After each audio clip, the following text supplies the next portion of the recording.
मी Vishakha global online मराठीमध्ये आपल्या सर्वांचं स्वागत आहे. आजच्या व्हिडिओमध्ये आपण संत गाडगेबाबा अमरावती युनिव्हर्सिटी पेट 2021 साठी कॉम्प्युटर अवेअरनेस म्हणजे संगणक जागरूकता या विषयावरचे एमसीक्यूज बघणार आहोत. त्यातल्या कन्सेप्ट आपण समजून घेणार आहोत, ज्या आपल्याला या पेट एक्झामसाठी खूप उपयुक्त ठरणार आहेत. हे आपलं दुसरं लेक्चर आहे कॉम्प्युटर अवेअरनेस या टॉपिकवरचं. याआधी एक लेक्चर झालेलं आहे ज्याच्यामध्ये आपण एमसीक्यू बघितलेले आहेत आणि त्याचे कन्सेप्ट आपण क्लिअर केलेले आहेत. आजच्या लेक्चरला आपण सुरुवात करूया. लेक्चर सुरू करण्यापूर्वी एक महत्त्वाची गोष्ट अशी आहे, जे स्टुडंट्स या युनिव्हर्सिटीच्या म्हणजे संत गाडगेबाबा अमरावती युनिव्हर्सिटी पेट एक्झामसाठी अपीअर होणार आहेत आणि ज्यांना ही एक्झाम क्लिअर करायची आहे त्यांच्यासाठी आमच्याकडे एक कंप्लीट कोर्स आहे अवेलेबल, ज्यामध्ये सेक्शन ए तुमचा पूर्णपणे कव्हर केला जाणार आहे. कारण या कोर्समध्ये तुम्हाला दिले जाणारे फुल व्हिडिओ लेक्चर्स, जे सिलेबसमध्ये तुम्हाला जे जे दिलेलं आहे त्याच्यामध्ये full video lectures, full syllabus notes, full syllabus 20 test, सरावासाठी 20 टेस्ट मिळणार आहेत तुम्हाला हे एक्झामची डेट येईपर्यंत. शिवाय कंप्लीट गायडन्स मिळणार आहे पीएचडी ऍडमिशन वरती. आणि हा कोर्स जॉईन करण्यासाठी फक्त दिलेल्या व्हॉट्सअप नंबरवरती मेसेज करायचा आहे. त्याची फीस फक्त 499 रुपये आहे. सेक्शन ए मध्ये कुठले कुठले सिलेबस मध्ये काय काय विषय आहेत तर environment, research methodology, language, ICT, त्याच्यानंतर न्यूमरिकल, रिझनिंग, हे सगळे विषय जे आहेत ते सगळे तुमचे या कोर्समध्ये कंप्लीट केले जाणार आहेत. फक्त सेक्शन 2 जो आहे, बी जो आहे, तो तुम्हाला तुमचा कंप्लीट करायचा आहे. म्हणजे सेक्शन ए चे टेन्शन तुम्हाला या कोर्समध्ये सगळं कंप्लीट करून मिळणार आहे. बघूयात प्रश्न. www represents. तर www हे काय रिप्रेझेंट करतो? आपण बघतो वेबसाईट किंवा आपल्याला एखादं सर्च करायचं असतं तेव्हा नॉर्मली आपण www डॉट टाकतो आणि त्यानंतर जे आपल्याला वेबसाईट किंवा जे पेज आपल्याला सर्च करायचं आहे ते सर्च करत असतो. तर हे www डॉट काय रिप्रेझेंट करतं हे आपल्याला सांगायचं आहे. आपले ऑप्शन्स आहेत who, what and where, weird wide web, world wide web, world wide web. तर एक एक ऑप्शन आपल्याला कट करायचं आहे. याच्यामध्ये हू, व्हॉट अँड वेअर हे त्याचं असणार आहे का? नाही. कम्प्युटरशी निगडीत असणार आहे म्हणजे ते पहिलं ऑप्शन तर आपलं चुकीचं असणार आहे. मग इथे बी सी डीमध्ये करेक्ट आन्सर शोधायचा आहे. वियर्ड वाईड वेब तर नाही आहे. याचं करेक्ट आन्सर आहे डी, वर्ल्ड वाईड वेब. तर वर्ल्ड हा शब्द वापरला आहे कारण पूर्ण जगामध्ये हे वर्ल्ड म्हणजे वेबसाईट जे आहेत ते सर्च केले जातात, म्हणून इथे www म्हणजे वर्ल्ड वाईड वेबनी सर्च होतात. सगळ्या जगामध्ये एकच लिंक किंवा ही वापरली तरी देखील तिथे डिस्प्ले होते. ही सगळ्या जगासाठी एकच असते, म्हणून त्याला वर्ल्ड वाईड वेब असं म्हटलं जातं. World wide web, by name the web, the leading information retrieval service of the internet, the world wide computer network.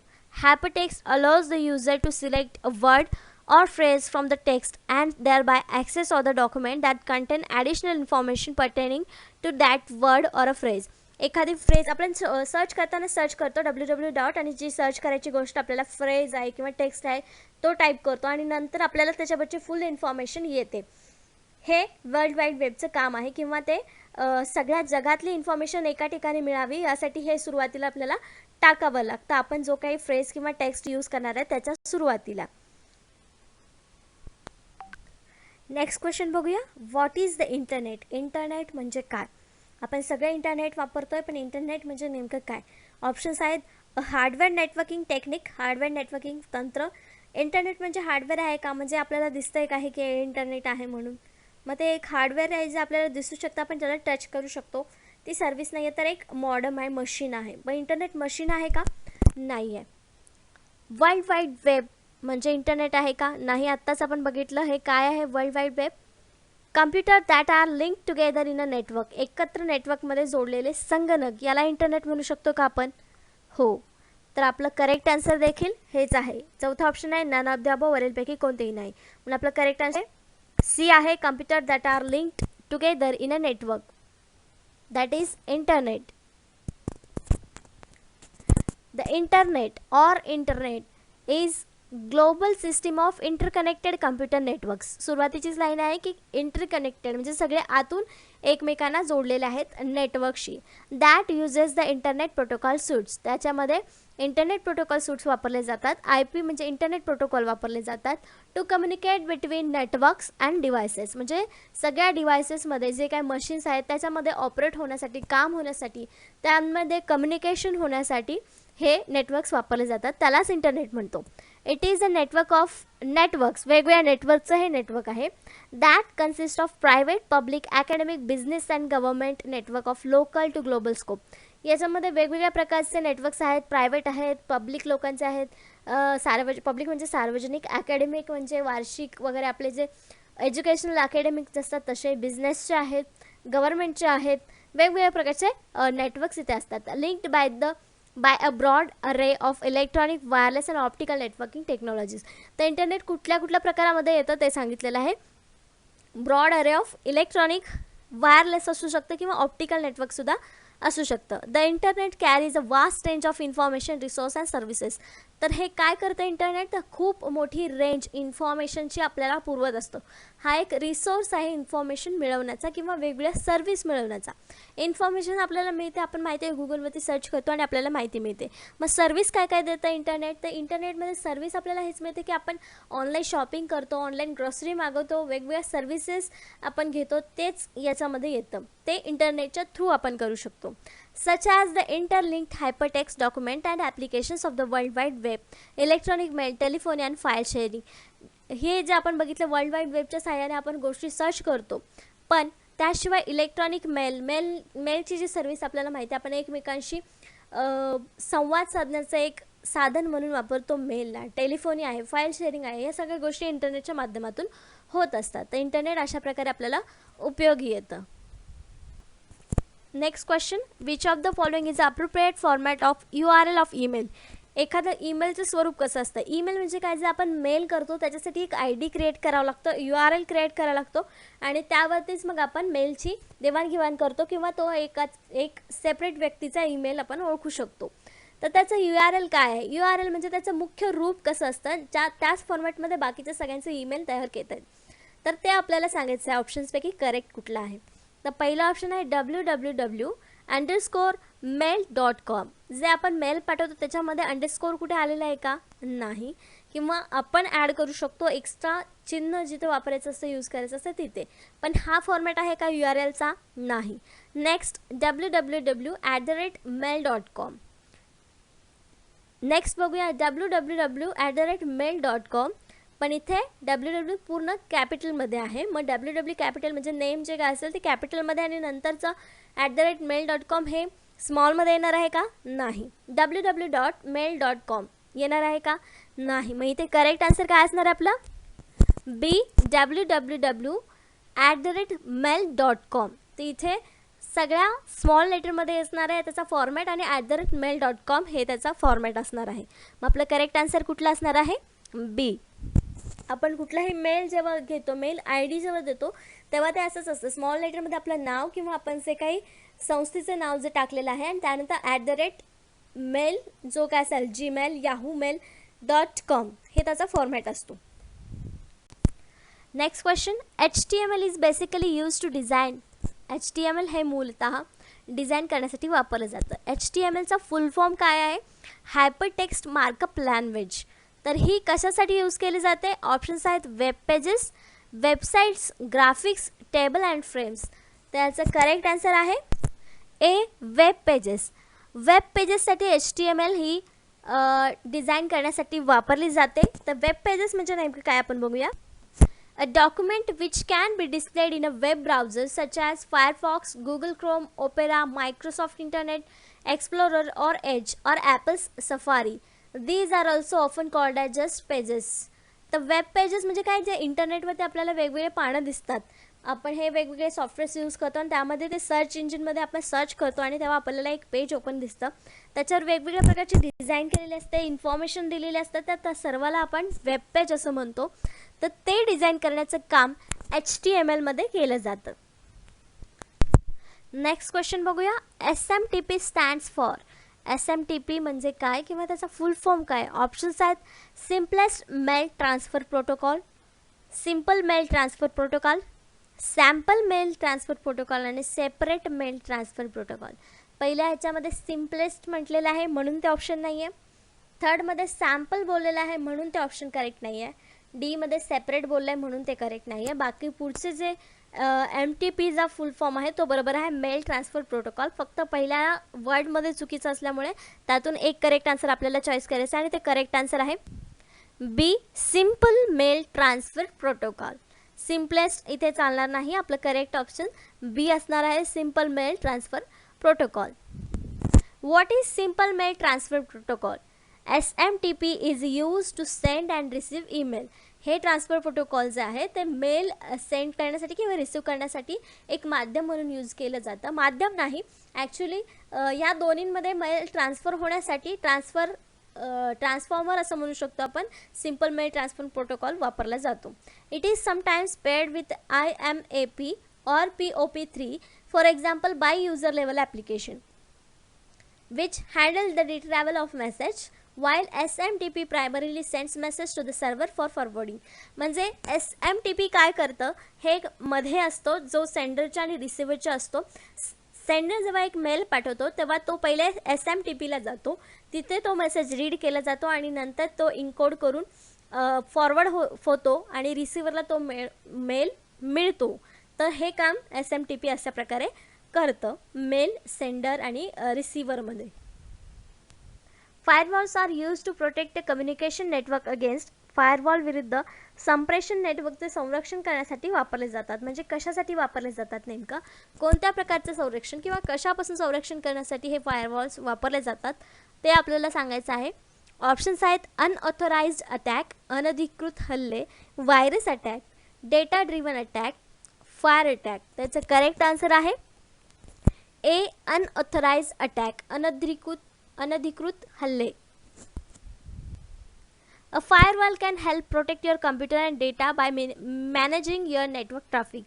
म्हणजे फायरवॉल एक सॉफ्टवेअर आहे किंवा अँटीव्हायरस म्हणू शकतो आपण, ज्याच्यामध्ये जे अनधिकृत हल्ले होतात, अटॅक्स होतात कम्प्युटरमध्ये, नेटवर्कमध्ये, नेटवर्कच्या ट्रॅफिकमुळे, ते वाचवण्याचं काम फायरवॉल करू शकतं. A firewall can help protect your computer and data by managing your network traffic. म्हणजे नेटवर्क ट्रॅफिक त्याच्यावर कितीही असलं तरी पण त्याला वाचवण्याचं आणि मॅनेज करून काम करण्याचं, प्रोटेक्ट करण्याचं काम हे फायरवॉल करतं. It does this by blocking unsolicited and unwanted incoming network traffic. हे कसं वापरलं जातं, म्हणजे काय काम करतं नेमकं, जे अनवॉन्टेड इनकमिंग ट्रॅफिक आहे, नेटवर्क ट्रॅफिक आहे, त्याला ब्लॉक करतं. A firewall validates access by assessing this incoming traffic for anything malicious like hackers and malware that could infect your computer. malicious hackers आणि malware हे व्हायरसचे प्रकार आहेत किंवा अटॅकर्स आहेत, हॅकर्स आहेत, त्यांच्यापासून वाचवण्यासाठी फायरवॉलचा वापर केला जातो किंवा त्याच्यामध्ये ते हेल्पफुल ठरतं. नेक्स्ट क्वेश्चन बघूया. Use of an ordinary telephone as an internet appliance is called. Internet उपकरण म्हणून सामान्य टेलिफोनचा वापर करणे याला काय म्हणतात. इंटरनेट म्हणजे टेलिफोनचा जो वापर आहे इंटरनेटचा वापर करून, तर तो एक बाह्य साधन आहे, म्हणजे आउटपुट देणारं किंवा वेगळं जोडावं लागतं आपल्याला संगणकाशी, तेव्हा त्याचा फायदा होतो किंवा त्याचा वापर केला जातो. त्याला काय म्हणतात. ऑप्शन्स आहेत voice net, voice telephony, voice line, voice portal. त्याला करेक्ट आन्सर आहे C, voice line. Voice line असं त्याला म्हणतात, जो टेलिफोन इंटरनेटचा यूज करून ॲज अ अप्लायन्स म्हणून आपण वापरतो, इंटरनेटचा वापर करून, त्याला व्हॉइस लाईन असे म्हणतात. हे आपल्याला लक्षात ठेवायचं आहे. Next question. The term use to connect a number of computers within the same location or in close proximity is. एकाच ठिकाणी किंवा जवळपास असणाऱ्या बऱ्याच संगणकांना जोडण्यासाठी वापरली जाणारी संज्ञा काय म्हणतात. लॅन, वॅन, PAN, all of the above. तर हे वेगवेगळ्या प्रकारचे नेटवर्क्स आहेत. वेगवेगळ्या नेटवर्कमध्ये संगणकांना एकत्र जोडल्या जातं. त्याचं करेक्ट ऑप्शन आहे A, LAN, that is local area network. कारण हे एकाच लोकेशनमध्ये वापरलं जातं आणि जवळच्या संगणकांना एकत्र जोडण्यासाठी, एका नेटवर्कमध्ये जोडण्यासाठी याचा वापर केला जातो. अशी वेगवेगळ्या प्रकारचे नेटवर्क्स आहेत, ते आपण बघूयात. A network is defined as a group of two or more computer systems. Computer system, एक किंवा दोन किंवा त्यापेक्षा जास्त कम्प्युटर सिस्टीम्सला एकत्र जोडण्याला आपण नेटवर्क असं म्हणतो. There are many types of computer networks. त्या म्हणजे वेगवेगळे प्रकार आहेत कम्प्युटर नेटवर्क्सचे. त्यापैकी खालील काही आहेत ते आपण बघणार आहोत. लोकल एरिया नेटवर्क्स म्हणजे लॅन्स. लॅन्स काय आहेत. The computers are geographically close together, that is in the same building. म्हणजे एका बिल्डिंगमध्ये किंवा जॉग्राफिकली क्लोज आहेत, त्यामध्ये लोकल एरिया नेटवर्क्स म्हणजे लॅन्स वापरल्या जातात इंटरनेट प्रोव्हाइड करण्यासाठी. नेक्स्ट आहे wide area network, that is वॅन. The computers are further apart and we are connected by the telephone lines or radio waves. म्हणजे लांब आहेत सगळे नेटवर्क, कम्प्युटर सगळे वेगवेगळे आहेत, पण त्यांना जोडायचं आहे. जरीही लांब असेल, अंतर जास्त असेल, तरी देखील ते टेलिफोन लाईन्सनी किंवा रेडिओ वेव्सनी एकत्र जोडून त्याचा वापर केला जातो. त्याला वाईड एरिया नेटवर्क, वॅन्स असं म्हणतात. त्याच्यानंतर आहे cans, campus area networks. The computers are within a limited geographic area such as campus or military base. तर मिलिटरी बेसमध्ये आपल्याला माहिती आहे त्यांचा एरिया किती मोठा असतो, पण त्यामध्येच म्हणजे लिमिटेड एरियाच आहे. जॉग्राफिकल एरिया म्हणजे त्याला वाईड एरिया नेटवर्क म्हणू शकत नाही आपण. खूप मोठं अंतर जरी असलं तरी वाईड एरिया नेटवर्क नाही आहे. मग तिथे आपण काय यूज करू शकतो? CANs, campus area network. Next आहे metropolitan area network, that is MANs, a data network design for town or cities. मोठमोठ्या सिटीसाठी किंवा टाउनसाठी हे या प्रकारचं नेटवर्क डिझाईन केलेलं असतं. त्याला आपण मॅन्स म्हणजे मेट्रोपॉलिटन एरिया नेटवर्क असं म्हणतो. नेक्स्ट आहे home area network, that is hence, a network content within a users home that connects a person digital devices. म्हणजे घरातल्या घरात आपण जे वायफाय वगैरे लावतो त्याला आपण हॅन्स असं म्हणू शकतो. म्हणजे आपल्या घरातले अप्लायन्सेस यूज करण्यासाठी, डिजिटल डिव्हाइस यूज करण्यासाठी या प्रकारचं नेटवर्क आपण वापरत असतो. म्हणजे होम एरिया नेटवर्क्स म्हणजे हॅन्स. या प्रकारचे वेगवेगळे नेटवर्क्स आहेत जे आपण आता एक्सप्लेन केलेले आहे. आपलं करेक्ट आन्सर होतं लोकल एरिया नेटवर्क्स, कारण ते जॉग्राफिकली क्लोज असणाऱ्या गोष्टींना म्हणजे सेम बिल्डिंगमध्ये वापर केला जातो, जे नेटवर्क एकत्र जोडलं जातं. नेक्स्ट क्वेश्चन आहे the first part of computer URL that is required to access the web resources. Web स्त्रोतावर प्रवेश करण्यासाठी आवश्यक असलेल्या पूर्व URLचा पहिला भाग याला काय म्हणतात? ऑप्शन्स आहे ॲड्रेस, नेम, लोकेशन, प्रोटोकॉल. तर आपलं करेक्ट आन्सर आहे डी, प्रोटोकॉल. फर्स्ट पार्टमध्ये कंप्लीट URL करताना आपल्याला काय आवश्यक असतं? तर ते प्रोटोकॉल आवश्यक असतं. जसं की आपण सुरुवातीला बघतो wwwच्या पण आधी आपण HTTP टाईप करतो किंवा नाही टाईप केलं तर ते ऑटोमॅटिकली तिथे येतं, कारण तो एक प्रोटोकॉल आहे. कुठलीही वेबसाईट ओपन करण्यासाठी, कुठल्याही पेजवर जाण्यासाठी सुरुवातीला हा प्रोटोकॉल आवश्यक असतो. HTTP, hypertext transfer protocol. The first part of the URL is the scheme, which indicates the protocol that the browser must use to request the resource. म्हणजे ज्या रिसोर्सला आपल्याला रिक्वेस्ट करायचं आहे ते समजण्यासाठी तो प्रोटोकॉल ॲड केलेला असतो. तो प्रोटोकॉल जेव्हा ॲड होतो तेव्हाच कमांड मिळते की त्याला इन्फॉर्मेशन रिक्वेस्ट केलेली आहे. ते कळण्यासाठीच HTTP हा प्रोटोकॉल तिथे ॲड केला जातो सुरुवातीला. जसं की आपल्याला दिलेलं आहे protocol is a set of method for exchanging or transferring data around a computer network. म्हणजे कम्प्युटर नेटवर्कमध्ये डेटा शेअर करण्यासाठी, एक्सचेंज करण्यासाठी, ट्रान्सफर करण्यासाठी हा प्रोटोकॉल एक दिलेला असतो, समजण्यासाठी किंवा सगळीकडेच तो ओपन होण्यासाठी. Usually for websites the protocol is, म्हणजे जे आता आपण बघितलं की वेबसाईटसाठी युजली HTTPS और HTTP एवढाच दोन प्रकारचे प्रोटोकॉल्स आपण ॲड करत असतो. It's unsecured version. HTTP फक्त HTTP असणं इट्स अनसिक्युअर्ड व्हर्जन आहे, आणि HTTPS हे आहे ते सिक्युअर्ड व्हर्जन आहे असं आपण म्हणू शकतो. या दोन्हीमधला फरक आपल्याला माहिती पाहिजे म्हणून मी ते सांगितलेलं आहे. Next question, which of the following organize the web into categories. म्हणजे यापैकी कोणतं अशी गोष्ट आहे जी वेब कॅटेगरीज वेगवेगळ्या वर्गीकृत करते. म्हणजे खालीलपैकी कोण वेब श्रेणीमध्ये आयोजित करते किंवा वर्गीकृत करते. ज्या वेबसाईट्स आहेत वेगवेगळ्या किंवा जे कॉन्टॅक्ट्स आहेत ते वेगवेगळ्या श्रेणीमध्ये, वेगवेगळ्या वर्गीकरण भागामध्ये ते ॲड करत असतात. अशा काय आहे? ऑप्शन्स सर्च इंजिन करतं का वेगवेगळ्या गोष्टींना वेगवेगळ्या कॅटेगरीमध्ये डिवाईड? नाही. एन्सायक्लोपीडिया? नाही. आर्चिव्ह? नाही. मग डी, डिरेक्टरी. करेक्ट ऑप्शन आहे डी, डिरेक्टरी. डिरेक्टरीचं असंही मिनिंग आपण माहिती आहे आपल्याला, टेलिफोनची डिरेक्टरी माहिती आहे, त्याच्यामध्ये अल्फाबेटनुसार कॉन्टॅक्ट्स हे वेगवेगळे केलेले जातात.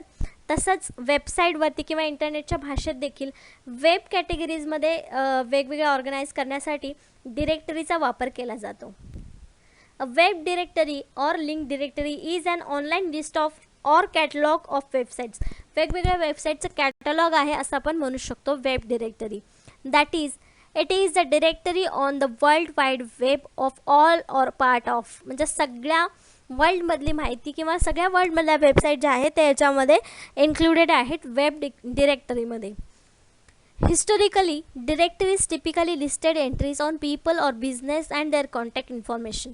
म्हणजे आपल्याला ऐतिहासिक गोष्टींमध्ये माहिती किंवा आधी ज्या गोष्टी पास्टमध्ये झालेल्या आहेत त्याच्यामध्ये आपल्याला माहिती आहे की लोकांचे बिझनेस किंवा त्यांचे कॉन्टॅक्ट इन्फॉर्मेशन मिळवण्यासाठी या प्रकारच्या डिरेक्टरी आपल्याला उपयोगी येत होत्या. Such directories are still in use today. म्हणजे तशा प्रकारच्या डिरेक्टरी आजही यूजमध्ये आहेत, वापर करतो आपण फोन्स लावण्यासाठी किंवा एखाद्या बिझनेसची माहिती मिळवण्यासाठी या प्रकारच्या डिरेक्टरी आपण वापरतो. भले त्या ऑनलाईन असतील ऑफलाईन असतील पण त्या वापरतो. A web directory includes entire about websites including links to those website. मग तसंच वेब डिरेक्टरीमध्ये काय असतं तर त्याच्यामध्ये वेगवेगळ्या वेबसाईट्स, त्याच्या लिंक्स या सगळ्यांचा समावेश या वेब डिरेक्टरीमध्ये असतो. Organize into categorize and subcategorize.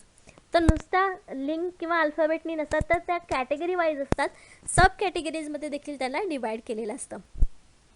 तर अशा प्रकारे वेब डिरेक्टरी आपल्याला उपयोगी पडते किंवा वेब डिरेक्टरी म्हणजे काय हे आपल्याला समजलं पाहिजे. अशा प्रकारे आजचे 10 प्रॅक्टिस क्वेश्चन्स आपल्या सब टॉपिकवरच्या ICT युनिटवरच्या सब टॉपिकवरचे 10 प्रॅक्टिस क्वेश्चन्स इथेच संपलेले आहेत. नेक्स्ट लेक्चरमध्ये आपण नेक्स्ट टॉपिकवरचे 10 प्रॅक्टिस क्वेश्चन्स बघणार आहोत ICT युनिटवरचे. तर अशा प्रकारे आपले आजचे 10 MCQs आणि 10 कन्सेप्ट कम्प्युटर अवेअरनेसवरच्या कंप्लीट झालेल्या आहेत. नेक्स्ट लेक्चरमध्ये आणखीन 10 MCQs आणि त्याचे कन्सेप्ट आपण क्लिअर करणार आहोत, जे आपल्या टॉपिकशी म्हणजे कम्प्युटर अवेअरनेस, संगणक जागरूकता या विषयाशी रिलेटेड आहे. आजच्या सेशनसाठी धन्यवाद.